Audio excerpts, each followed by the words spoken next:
I want to first start by giving a special thanks to the Oklahoma Humanities Council. Their generous support made this possible. And also I want to thank our university and community partners who also have made this a joy to work on. Nick Vaughn and Jake Margolin are based in Houston, Texas, where they have had solo shows at Devon Boarding Gallery, Art League Houston, and Aurora Picture Show, in addition to non-traditional venues where they reach audiences that might not otherwise encounter cutting-edge contemporary art, including community college campuses, libraries, and queer bars. In Brooklyn, New York, they exhibit at the Invisible Dog Art Center. They are currently developing 50 States Arkansas for the Invisible Dog, which should be done spring 2019.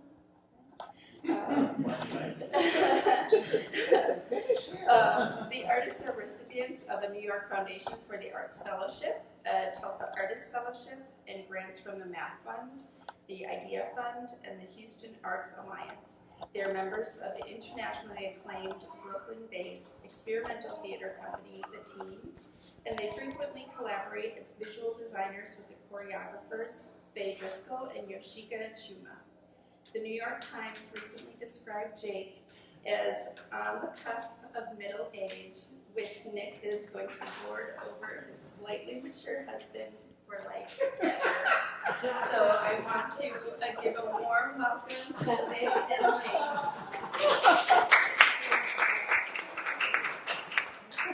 Thank you for having us. And thank you for including our favorite part of our bio. Yes. And we wanted to say thank you to Vicki, to the entire museum for having us here.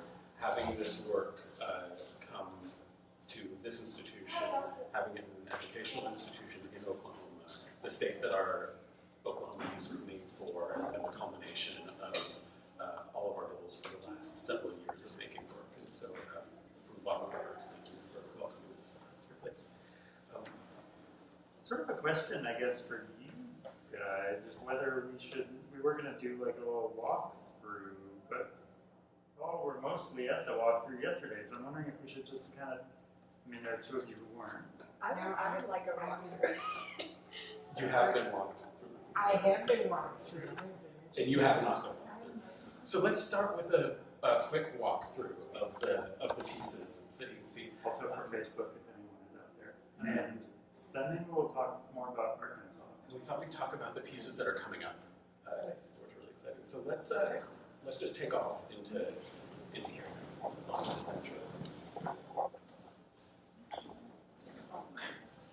we'll keep it fast, because So the 4 installations here are the first 4 states that we finished in a 50-state project of making installations inspired by really old queer histories from each state. We started about 5 years ago, and in the galleries here are Oklahoma, Texas, Wyoming, and Colorado pieces. We initially thought that we were going to finish this project in about 10 years. We were like, yep, we're just going to slam right through them. And then as soon as we started actually living in the places that we were making work about, we had started working in New York and sort of helicoptering in to make things. As soon as we started actually living in places, our process slowed way down as we got to actually know a landscape, know the contemporary queer communities, and realize how deep we needed to go to make actually interesting work. So now we're pretty sure we're going to finish this project in the next 45 years. And it has become the absolute guiding principle in our lives making this work. And it feels like an endlessly exciting and interesting sort of vein to be dedicating ourselves to. And a quick disclaimer, we frequently use terminology like queer and gay and lesbian that is of the contemporary moment, with the full knowledge that it doesn't necessarily apply to the histories that we're talking about, because they predate a lot of these terms and a lot of these identities, and we do that fully aware that none of these people would have self-identified as gay or lesbian, or that same-sex attracted men in the 19th century were same-sex attracted men. But so much of our work is about sort of knitting together these historical narratives with contemporary experience that we use those terms as artists who have a certain amount of liberty that historians and sociologists do not. So let's start with Wyoming, which is right here, which is inspired by an 1843 trip that a Scottish lord named William Drummond Stewart took with his same-sex lover, the amazing Hunter, who was a half French-Canadian, half Cree guy named Antoine Clement, took from St. Louis to a remote lake in Wyoming, where they led 100 most likely same-sex attracted men to this lake for a 6-week-long absolute bacchanal with wagons of liquor, a trunk of Renaissance costumes, a trunk of delicacies from Europe, and through this half-naked queer party at the side of a lake in the Wind River Mountains. And so what we did to honor this trip was we retraced their entire journey from St. Louis, 1,200 miles up to Wyoming, with these custom tinted wax panels. And we would stop every 60 or 80 miles and take a soil sample, spread it over the wax panel, which is covering a queered image of cowboy iconography taken from Marlboro advertisements, from old Western paintings, from Maytag advertisements. And we would spread the soil over that wax and then run over it with our truck, leaving an imprint of our sort of progress along this journey. So right now you're standing at the end, which is terminates at Stewart Lake, and then it works backwards along this way, or forwards if you're going that direction from St. Louis. The journey actually started from a dry goods supplier that is coincidentally under where the Gateway Arch now stands. The street no longer exists because it was replaced by the arch,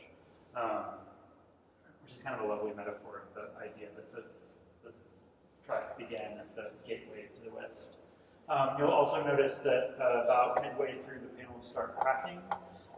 When we made this piece, it was in late November, and it was exceedingly cold. And when the first panel cracked, which was about midway through the trip, we had this moment of being utterly terrified that we'd destroyed this work that we'd spent thousands of dollars researching and setting up and prepping and going on this trip and getting ready for it. And as we sat with it sort of overnight and processed what we were going to do and whether we needed to go back and make more of the panels, and it became really clear that it was also a record of the weather and a record of our experience of having trekked through it, and became this kind of environmental record of the process of making the piece. And as these are sort of more, as they exist as a travel log, that actually became a sort of very important detail of redoing this experience. We also videoed ourselves walking along key moments, key points along the trip. And this right here is the lake where they had their party. And we're pretty sure that it was actually on this sort of spit of land that they were camped out. For 20 years, this was called Lake Stewart, or Stewart Lake, after William Drummond Stewart, until Charles Fremont, the famed expeditioner and surveyor, made his way through, and much of the things he encountered, decided to rename it after himself. And so from 1850 something on, it's been known as Lake Fremont, but it began its life as Stewart Lake. So let's go on to Texas now. In making our Wyoming piece, we realized we had this extraordinary understanding for the first time that we had a claim to the history of what it was to be an American, that queer people had existed forever, had been a part of this history, although we hadn't been told it for so long. And it was such a profound experience being along the North Platte River this one morning at 6 o'clock in the morning in the freezing cold, and realizing that 170 years earlier, this had been the stomping grounds of queer men, that we felt like, my God, we belong. We got to make one of these for every state. And so we decided to pick up from New York, where we've been living, move to Texas to research our Texas piece, which is in here. After a year and a half of living in Texas, we came across a novel that was written in 1895 in LaGrange, Texas, by a medical doctor, published in Austin, that features one of American fiction's first lesbian heroines, and wildly progressive defenses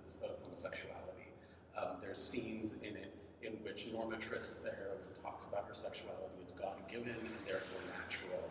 She says that there's nothing abnormal whatsoever about her attraction to her lover other than that society might look down on it. And it's these arguments that feel like they could have been written 100 years later. And so what we did for this piece was we reprinted the entire text of the novel in stenciled unfixed graphite pattern. So if we were to take a fan in here, we would blow all this text away, it would disappear, much like these histories have disappeared. And it's a monument to the fragility of these histories, to how much care it takes to keep them together. At the beginning of each chapter is an illustration that are taken from photographs that the two of us took across the state of Texas. They actually sort of moved geographically from Houston westward, terminating in El Paso, although we came back to Galveston of what now stands at the location of historic gay and lesbian bars across the state of Texas. And all except two of these are no longer in existence. There's plenty of reasons for that, which is the subject of a whole long other talk. The internet, the capacity for queer community members to go into straight spaces or traditionally straight spaces, and certainly the AIDS crisis are all part of that. But we wanted to sort of link these vanishing queer spaces across the state of Texas with this vanishing history. And that's the same thing, that's the same images that are in the cut maps. Briefly, because we forgot to mention it before, and I should make the disclaimer, if we miss things that you all think are important, because we're trying to abridge, holler at us, and we'll loop back. Throughout all of this work, we have this kind of simultaneous body of works on paper, which are these hand-cut found road maps, which are taken from sort of old diagrams of the vascular system. And there's that political nightmare of a show that's been making the rounds for years called The Bodies Exhibit, which is like a human rights atrocity for all sorts of reasons. But in there's a room where they've like just excised the vascular system, and seeing pictures of that, it became this like sort of epiphany of feeling like, oh, you could see the human body as this network of this massive like transportation network, and starting to look back at these maps with their red roads and blue rivers, and realize that by sort of layering these images over them and then cutting away the land, we could get sort of the corporeal connection that we have to landscape, and really start looking at the body and flow of the geographies that we call home, and also the way that these kind of queer iconographies influence the way our sense of place within that. So after living in Texas for a year, we got a fellowship at the Tulsa Artist Fellowship, the first year that they had the fellowship. And we came up to Tulsa convinced that we were going to make a piece that was about the Cherokee Two-Spirit histories, so queer histories within the Cherokee Nation. We had begun to hear little bits about how this history might have been very fascinating, very underdocumented. And after we got here and started to do more research and talking to more community members, we learned how controversial that history is, and whether or not that history is actually part of the Cherokee tradition, whether it's borrowed from other tribes, and realized like, oh, this is a very emerging field right now.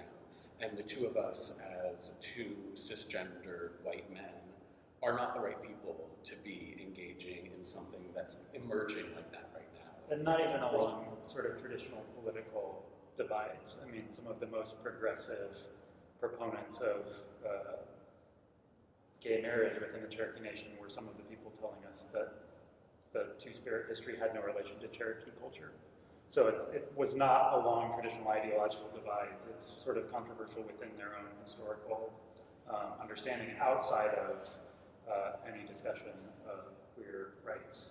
But in talking to Toby Jenkins, who runs the Equality Center in Tulsa, he said, you know, you might want to look into Lynn Riggs, who was a gay Cherokee playwright And Nick and I both went to theater school, and we did a lot of theater history. Never heard of Lynn Riggs.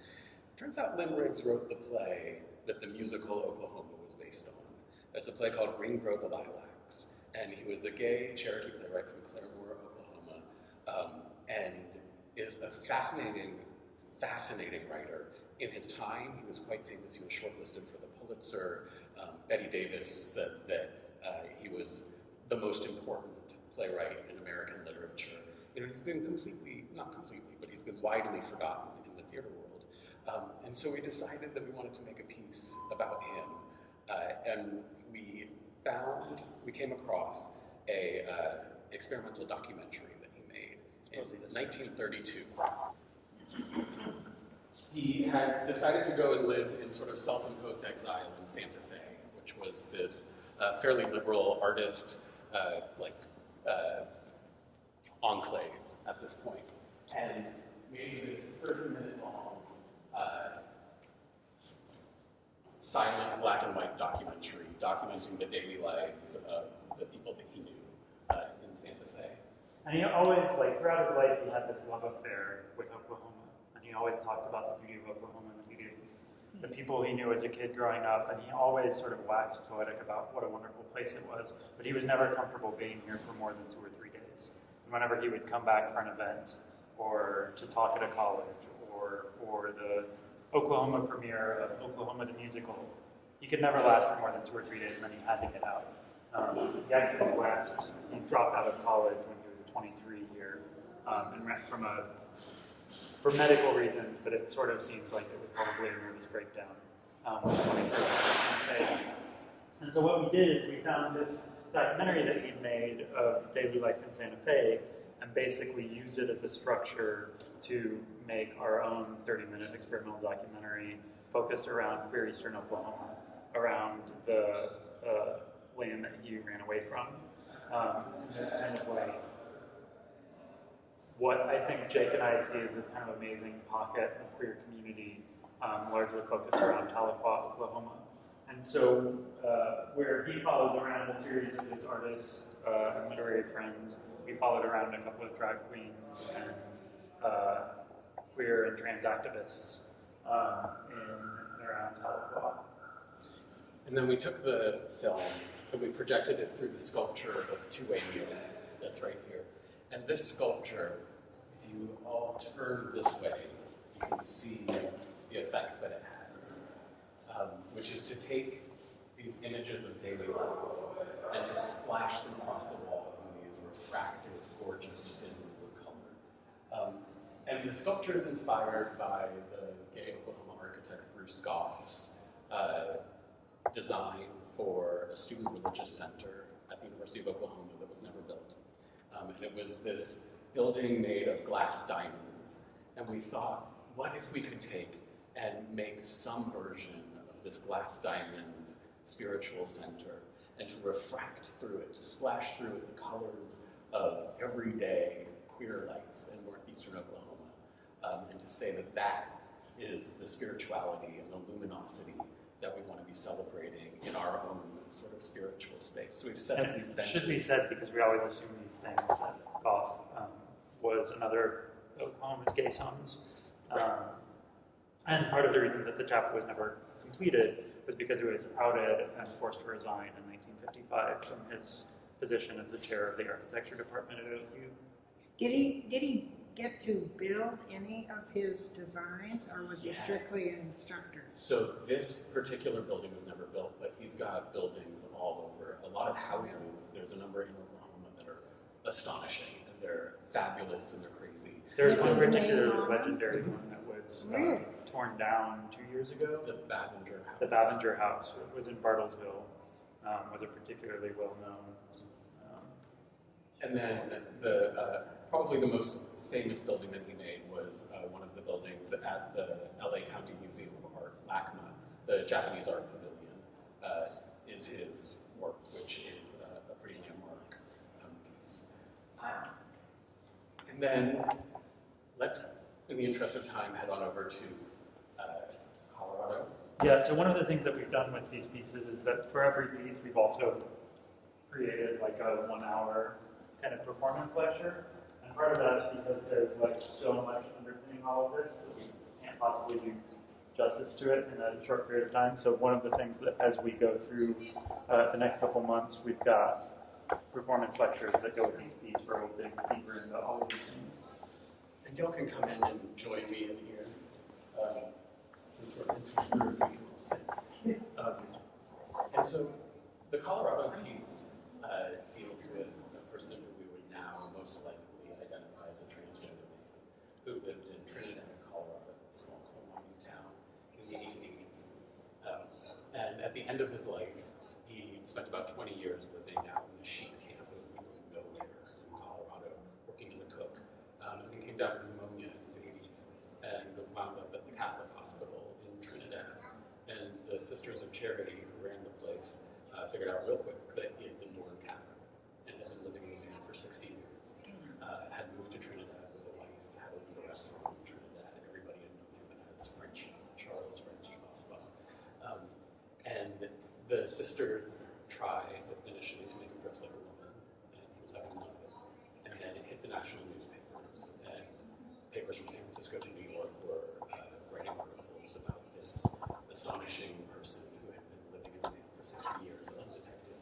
And the Sisters of Charity decided to make this really amazing decision to let him live out the last 2 years of his life, living as a man, working as an orderly at the hospital. They all call him Grandpa.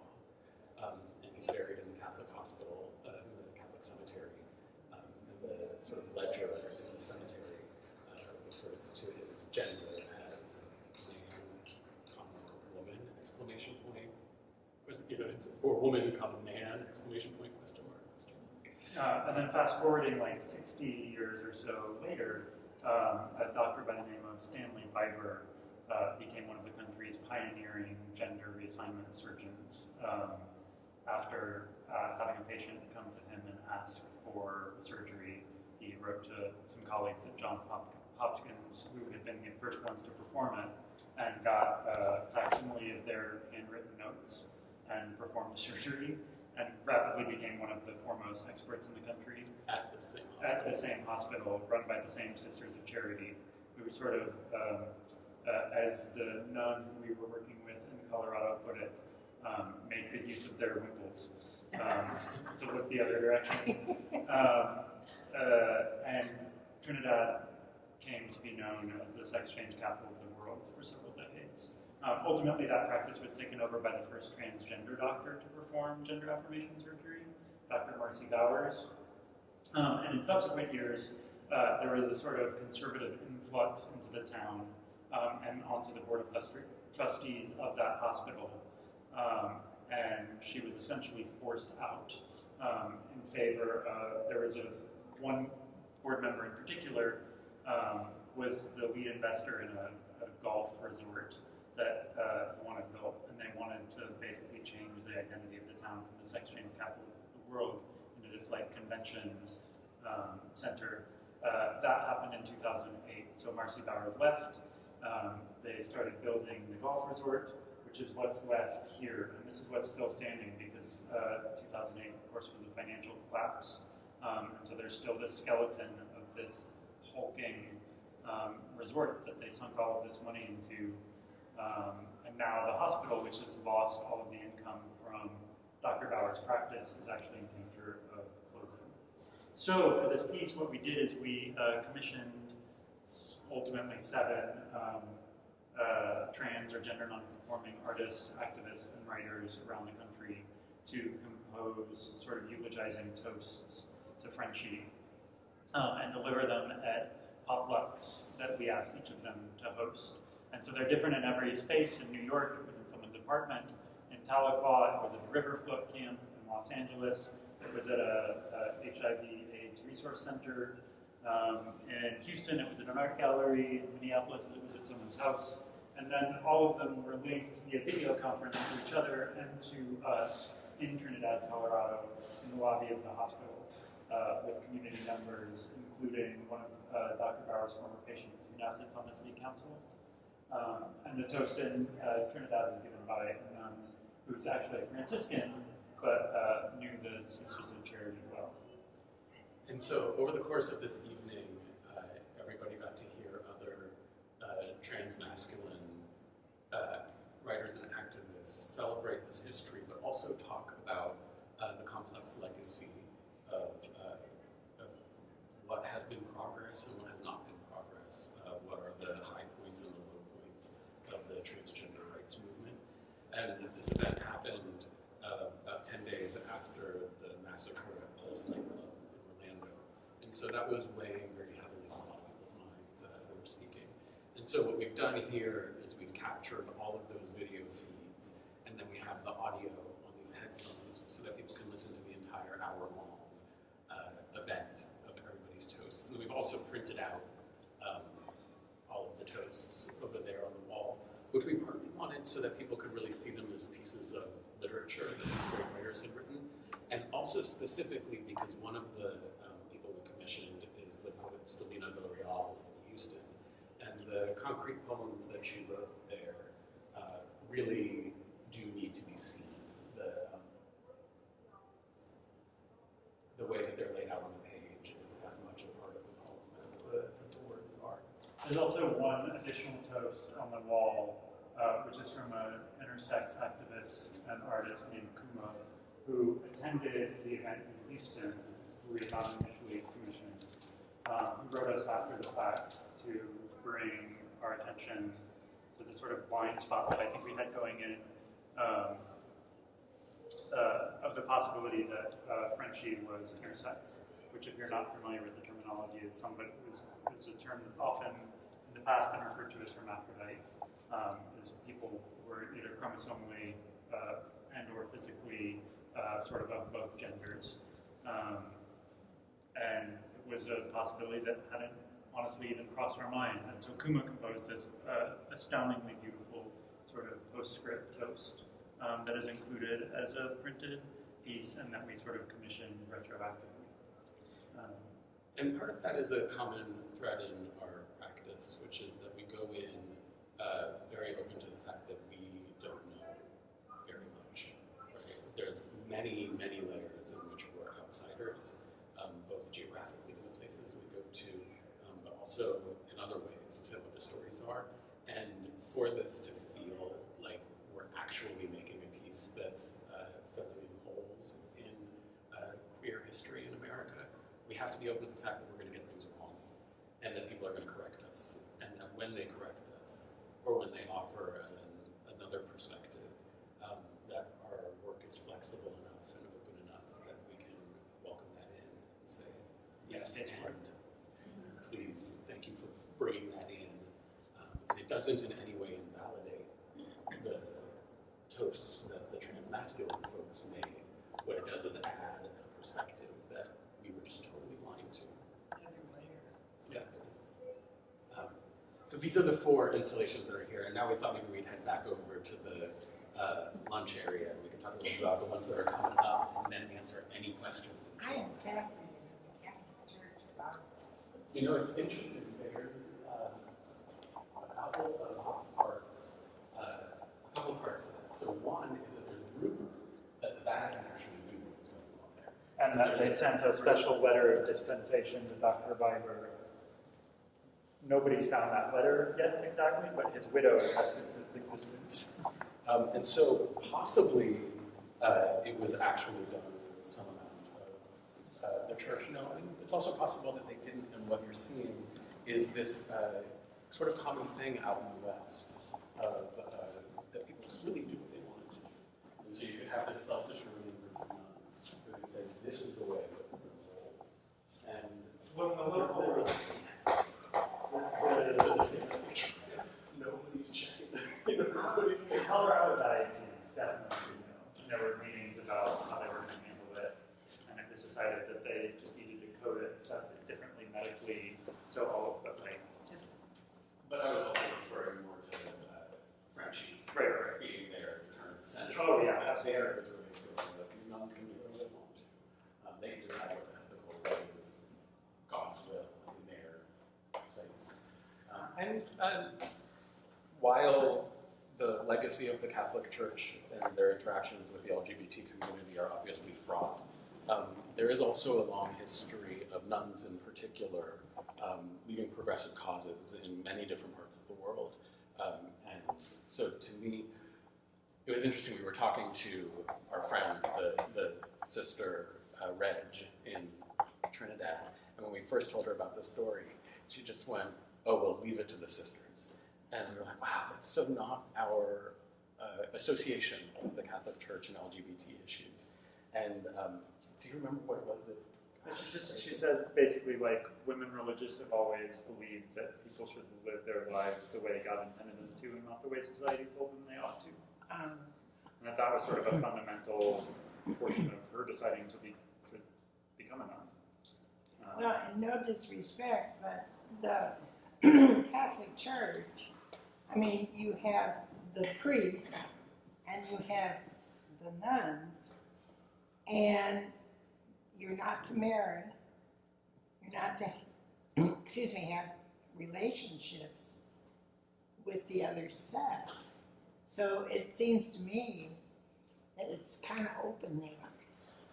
It's a leap that we probably would be cagey about making, but I think that there is some there, if we will.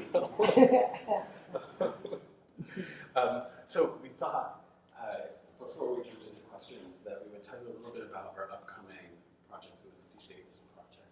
So the piece that we've got going up in New York is our Arkansas piece that we've been working on for the last 2 years, and we've actually got another 2 years that we're going to be working on it, now that we've quote-unquote finished it. And part of what's happened with our Arkansas piece is that it deals with a history that there's very little paper trail around. And the deeper we've gotten into it, the less we know whether or not it was real. The less we know whether or not it actually fits into a queer history. And what it is that in the 20s, there was an interracial couple that lived in Harrison, Arkansas, in the Ozarks, in a converted rail car together. And the white guy in the couple was the president of the small railroad company. The black guy in the couple lived as his quote-unquote servant. And there were a couple of historians who suggest that they were most likely a same-sex romantic couple. And there are a ton of supporting factors around that, but there's also absolutely no paper trail. And we decided after getting into this history, we were like, oh, maybe without this solid written trail, we can't make this piece. And then we felt a certain amount of heartbreak, because what that implies is that in looking at queer histories, if you can't quote unquote prove it, then you can't claim it and make work about it. And it brought us And it's back. the difference between being artists or ballad makers and historians, and that as ballad makers we have the capacity to fill in those margins and make assertions that have always been in the purview of art and not necessarily in the purview of history. And so what we've done, there's a few elements of the story that, there's a few elements of the story that made it so that we felt like we had to make this piece. And a lot of it has to do with what we're interested in the whole 50 States project is finding kernels of stories that connect to really major threads in American history and like what it is to be un-American. Right? And so finding somebody who was connected to the frontiersmen and to the fur trade, finding somebody who was connected to the medical industry, finding somebody who was connected to the arts, finding somebody who was connected to the Catholic Church out in the West, and what it was to be a pioneer, a real pioneer out there. Felt like this is how we say that we are a part of this country.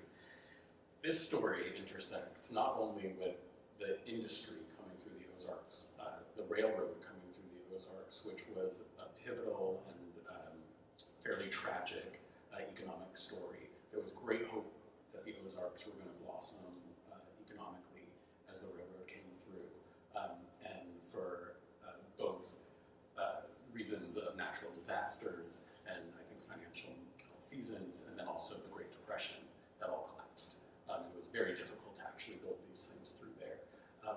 And it also intersects with the very dark and difficult racial history in the Ozarks. And in this town, Harrison, which became known later on as, in the 80s and in the 90s and into the 2000s, as a sort of hotbed of white supremacy.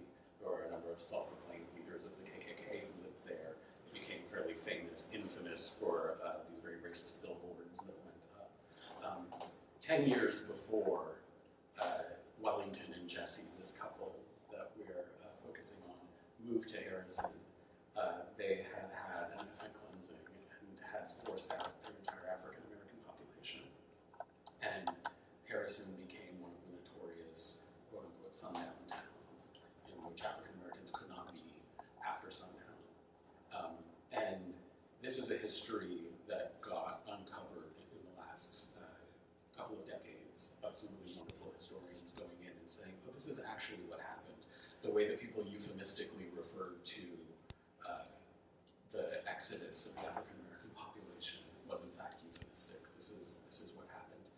And then 10 years after that, Wellington and Jesse move into town, and Jesse is the only African American person living in Harrison, and he's living in this same-sex relationship in a small railroad car. And so it feels like it intersects with all sorts of different strains of Arkansan history.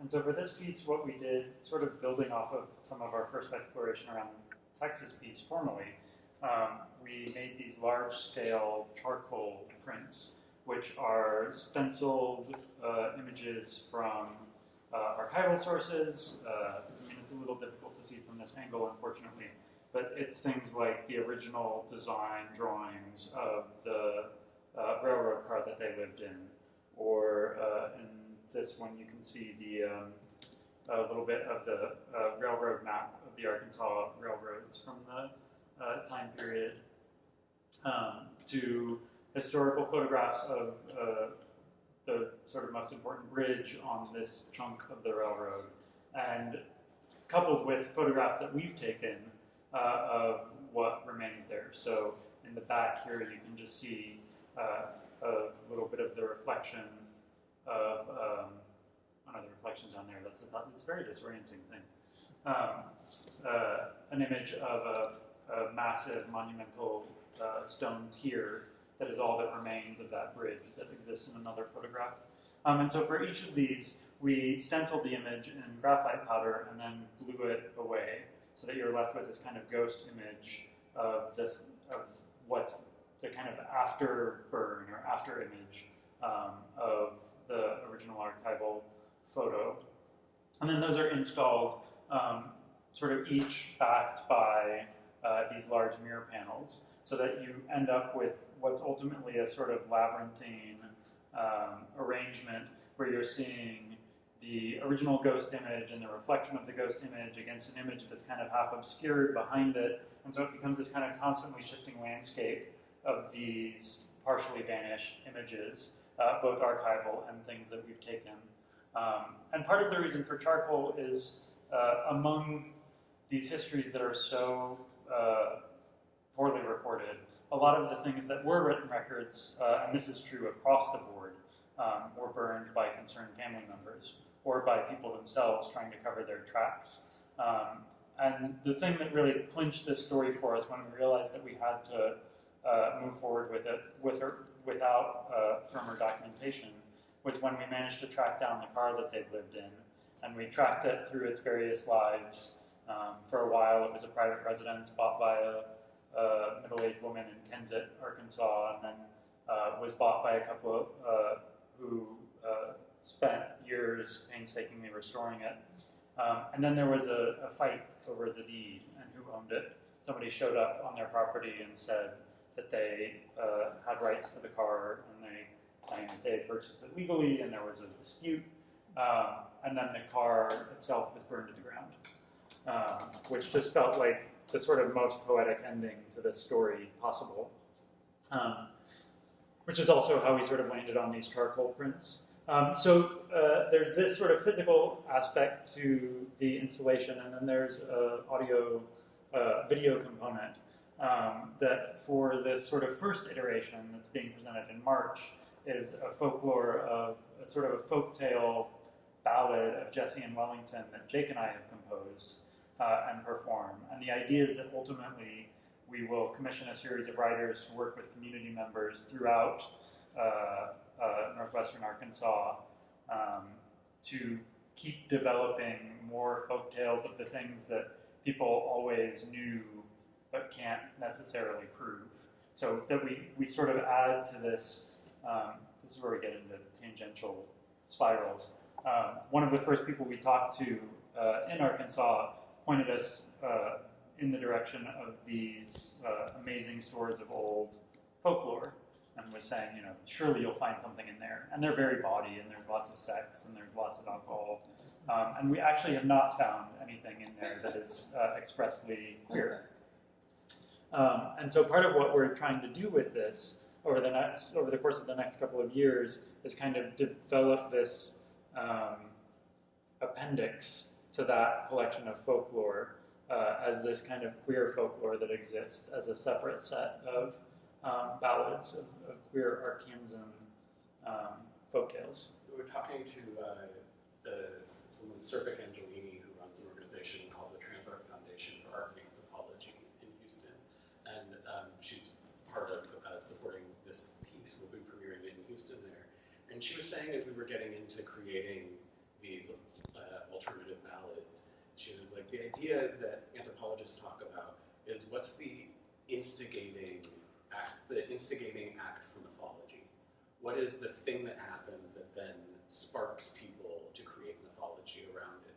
And so what we're trying to do with this is to say that this history of Jesse and Wellington, what if we treat it as a spark that warrants Ozarks mythologies? And how do we find the other sparks?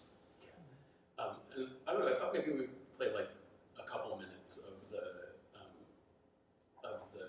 ballad, just to get a sense of what we are kind of thinking when we say ballad. We're thinking pretty broadly. Yeah, well, this whole thing's like 30 minutes. We'll only play a couple. 2 minutes or so, but.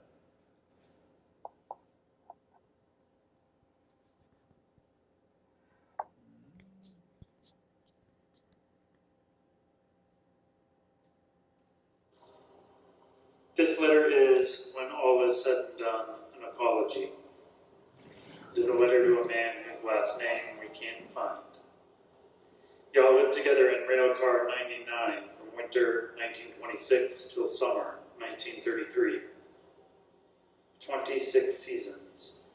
These people I'm going to talk about are not real, just flashes of possibilities. We've never made a piece that wasn't true, in as much as these things can be true.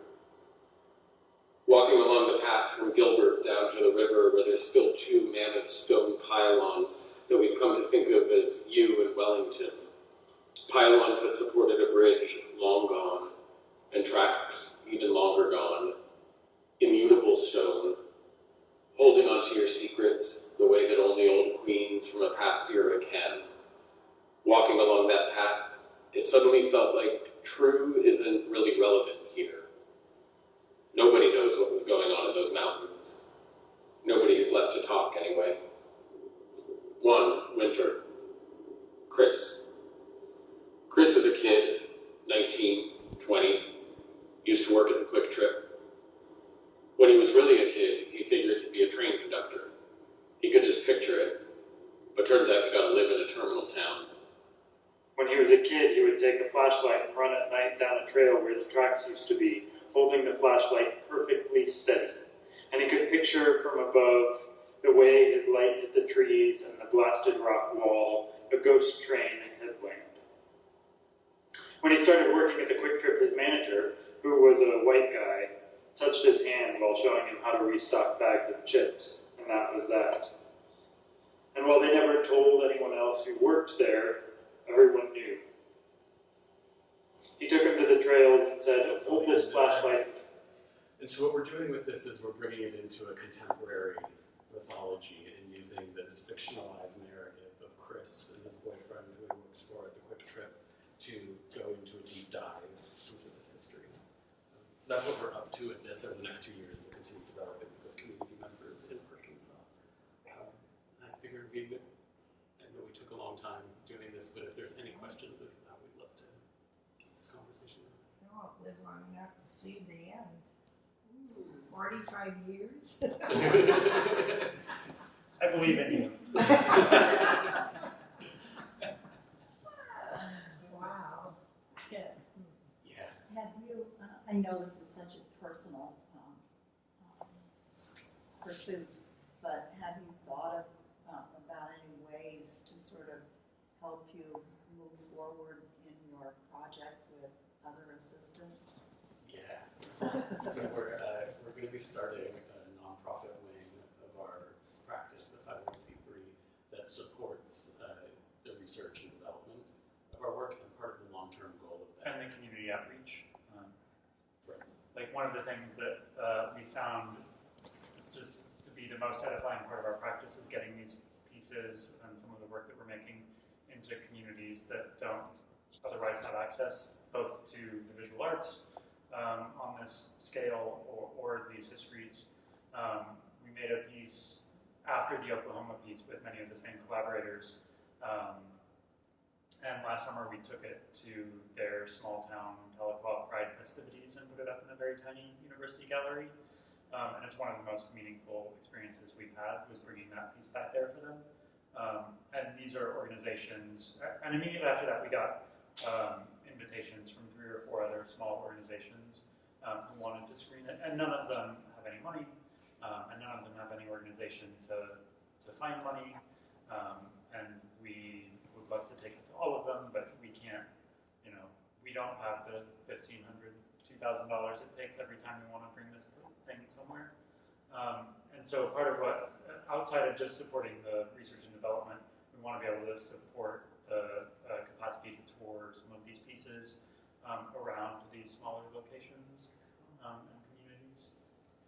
And I think we are also pretty comfortable with the fact that while we now think it'll take 45 years, we keep on slowing down even further because we keep on making ancillary projects with each community that we work with.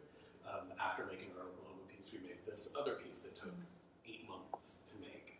And we expect that's going to keep on happening as we get more and more embedded in places. And my hunch is that eventually what's going to happen is that what we will have created is a platform that other people can make work within, so that in 25 years what we're actually able to do is mobilize the resources for some amazing queer artist in North Dakota to make 50 States North Dakota, and that it may not even actually be us making them at that point. There's also the vision of having an army of assistants who are executing all of our grand visions, so hopefully that will happen too.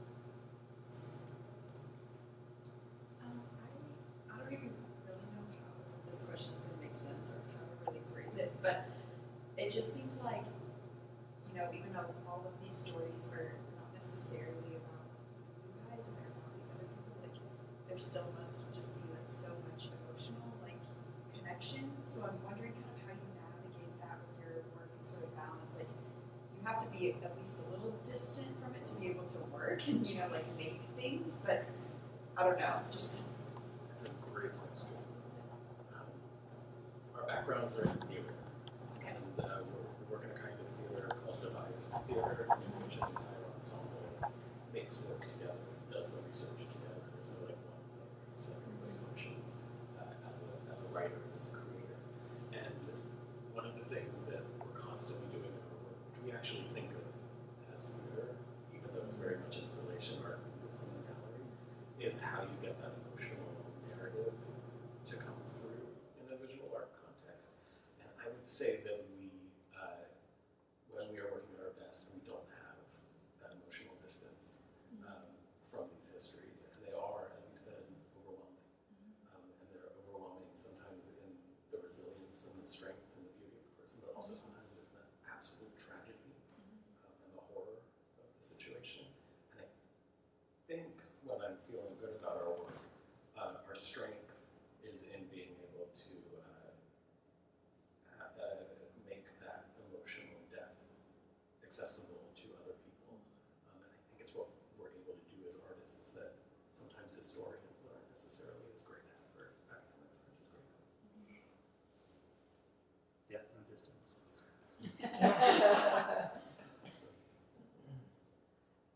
do for, I know this is all consuming, but what do you do for some of that relief from the intensity of your work? Do you do anything fun? Besides buy a house and then go out of town? But this is like, this like, We often talk about that fact that like what we've chosen to do in our lives is an excuse to roll around the country and hang out with really cool people. True. And there was a grant we were applying for like a year or so ago that among its questions asked like, as it was a socially engaged art grant, and it basically said, what is your exit strategy? Because ethically and socially engaged work, it's a pretty serious question of how do you know, how does work with a community not become extractive? That you extract value from a community and you make your piece and then you go take your piece around and like leave the community in the lurch, like having put all of this work and effort into a thing and then sort of just disappearing. And our answer to that, which may be some of the reason we didn't get the grant, but I think is also true, is that we don't have one. Because we don't exit. We sort of see this work as like an ongoing, expanding network of people, and we keep putting people in things, and we keep Cardin Crowe, who's the director of Tahlequah, we worked with for our Colorado piece and commissioned him to compose that toast. We put him in our Oklahoma piece. We put him in Political Gestures, which is the piece we made after our Oklahoma piece. That like these keep, the network of folks keeps expanding. We keep putting people from one wing of our project in touch with other people from other wings of our project, and they start working on projects of their own. And so I think in some ways the wish is that it just sort of keeps ballooning into this kind of broad national network of folks. Which is to say that like the fun is going to hang out and have dinner with people wherever we happen to be working and hear their amazing stories. we do watch a lot of, we've watched the complete seasons of the Great British Bake Off. That's Facebook does suck a fair amount of our time intermittently off of it because I think it's an addictive substance. If you are on Facebook and you follow Cardin Crowe, he has the best Facebook game of anyone who's ever been on the platform. It often uses a model for us.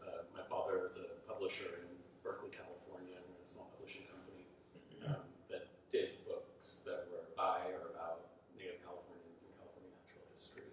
And it was an institute that was a completely life-consuming project. And we joke about how growing up, our beds were plywood with a mattress on top of them, on top of boxes of books from the publishing company. Right? There was no separation. And the idea that there would be a really solid separation between work and pleasure doesn't apply when, for us, the work that we're just so ridiculously lucky that we get to do is what we would be doing. It's what we would be working a day job in order to support. That way, we would tell you this is the fun.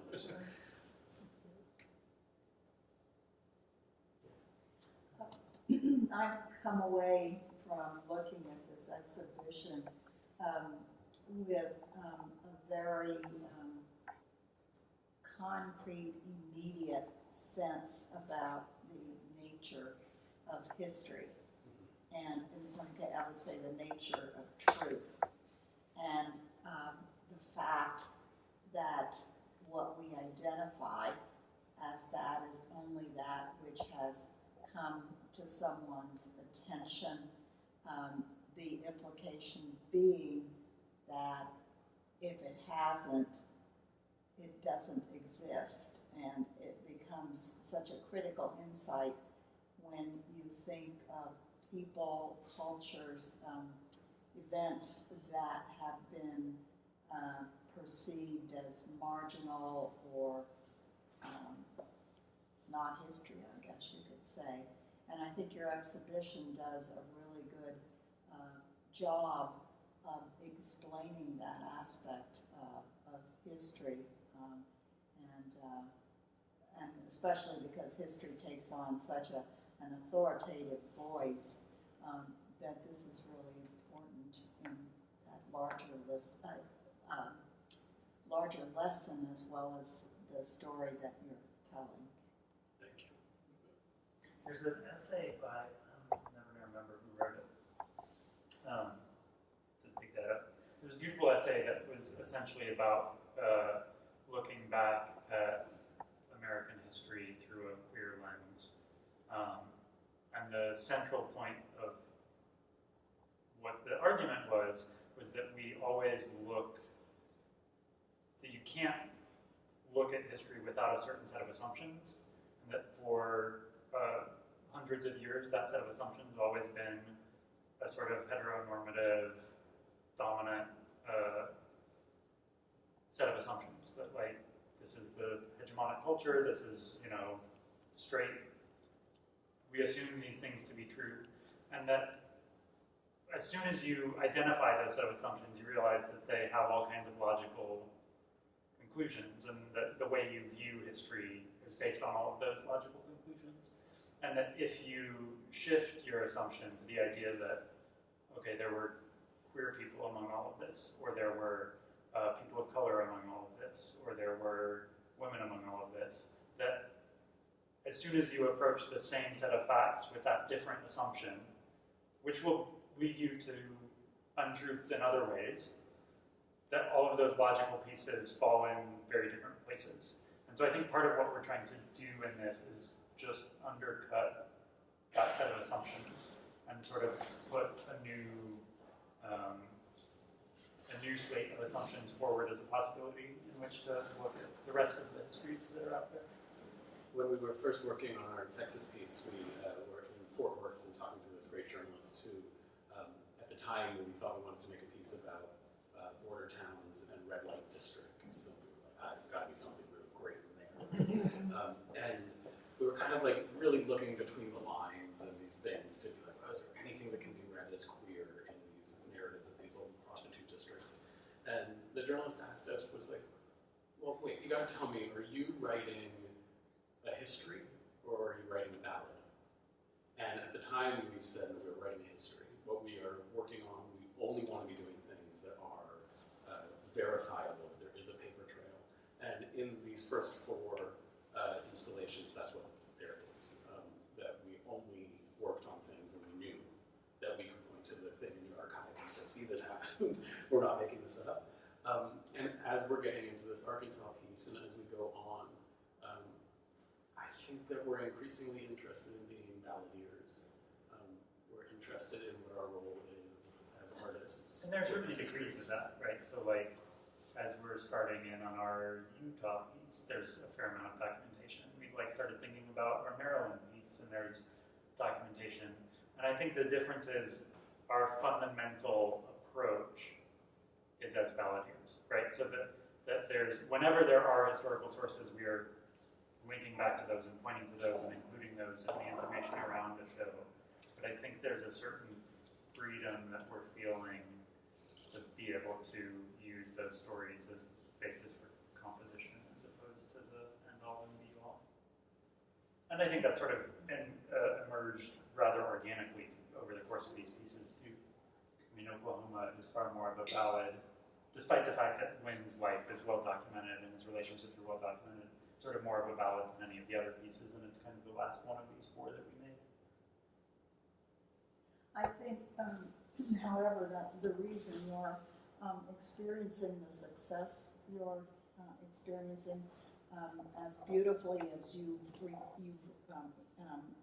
gotten to the sort of intellectual equivalent of what this is about is the fact that this is so not intellectual, because it's much more experiential in a way that only an art form can be.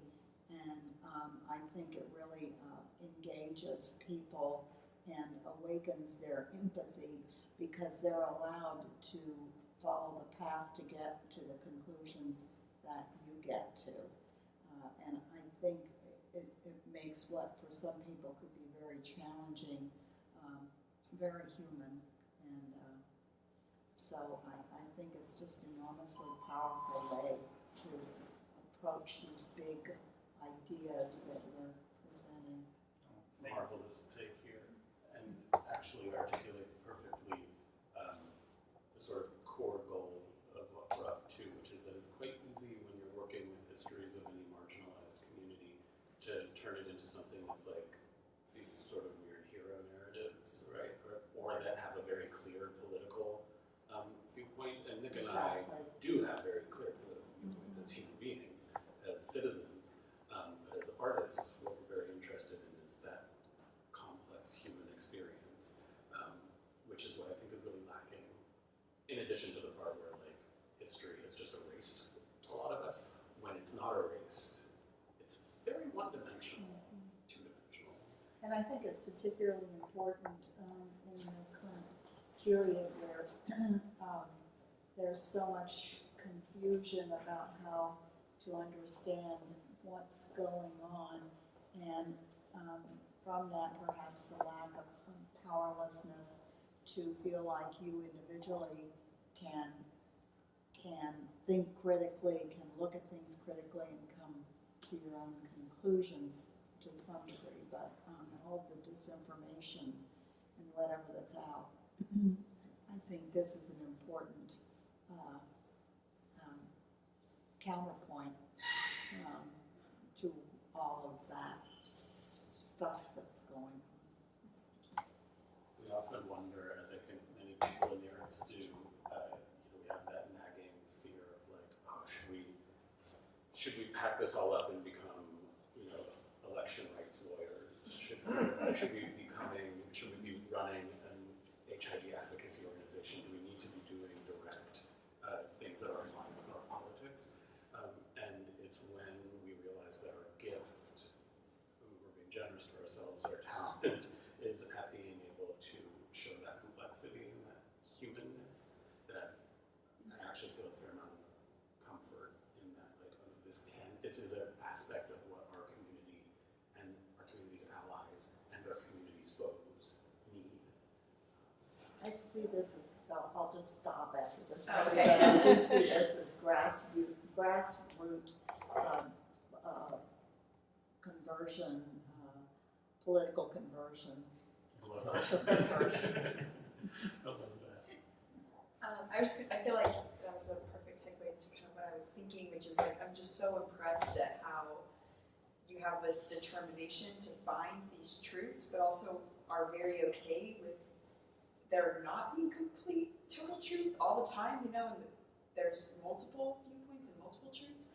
And I'm kind of wondering if like you found that, and like thinking about your own life or your own personal kind of histories, if that kind of affects how you think about yourself too, or being more okay with like, these multiple truths existing at once. I don't know if that question really made sense at all. It does. It does. I mean, I think it's like such a chicken and egg thing, right? I mean, so much of the way we've grown up making work through our theater company, through the two of us making work, has just like always been steeped in multiplicity. It's like, I think if there's a fundamental aesthetic in our theater company, which is where we met, it's multiplicity, and holding ambiguity and three things at once that all disagree. And so it's. I would just also say that like the biggest thing, sort of parallel to getting to learn these histories and learn about the history that we fit into, the legacy that we fit into, has gone parallel with us moving out of New York City. And I grew up in the Bay Area in California, and then to New York City, and then moving to Houston and living in Tulsa and spending considerable amounts of time in Tahlequah in Arkansas and Trinidad, Colorado, where realizing that the entire world doesn't see themselves in reference to the same totems as everybody else that I know has been a total paradigm shift. And it's been, we had somebody who was interviewing us from a Mexico City art magazine was like, oh, what was it like moving from the center of the art world to the periphery? And I'm just like, oh, that's not what it is. This isn't, there's nothing peripheral about it. It's the center of its own universe. And Tahlequah is the center of its own universe. And what that's translated to me in living my whole life is realizing that every individual who I meet is the center of their own, universe, and that like, that's spectacular, right? As opposed to it being annoying or an inconvenience to my morals. That it's like. And I think the one responsibility that we try and stay aware of as we make work is always being very upfront about what we do know and what we don't. And feeling very free to tread into what we don't, but always making clear where that line is. Whether that's through the lectures, whether that's through accompanying text, whether that's through whatever. Feels like as long as you're sort of presenting honestly what is historically assertable and what is not, it feels like we're in safe territory.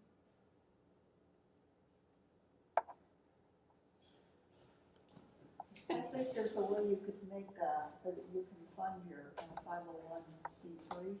Great. If it doesn't compromise you too much, is you ought to take on your model and offer it in the capacity of political consultant with candidates running, the ones that you like. No, that's a beautiful, It's a really interesting concept. I would also assume to take it another step that even if it were with candidates that we didn't like, that it would be valuable in terms of making the world a more caring, empathetic. Yeah. I seriously mean that because you've got a very powerful model for persuading people to rethink what they're doing, not by propaganda, but through reasoning. Yeah. It makes me think about what's the adage that goes around about you gotta create the utopia that you want to live in. Be the change you want. Be the change you want to see. You know, but that like,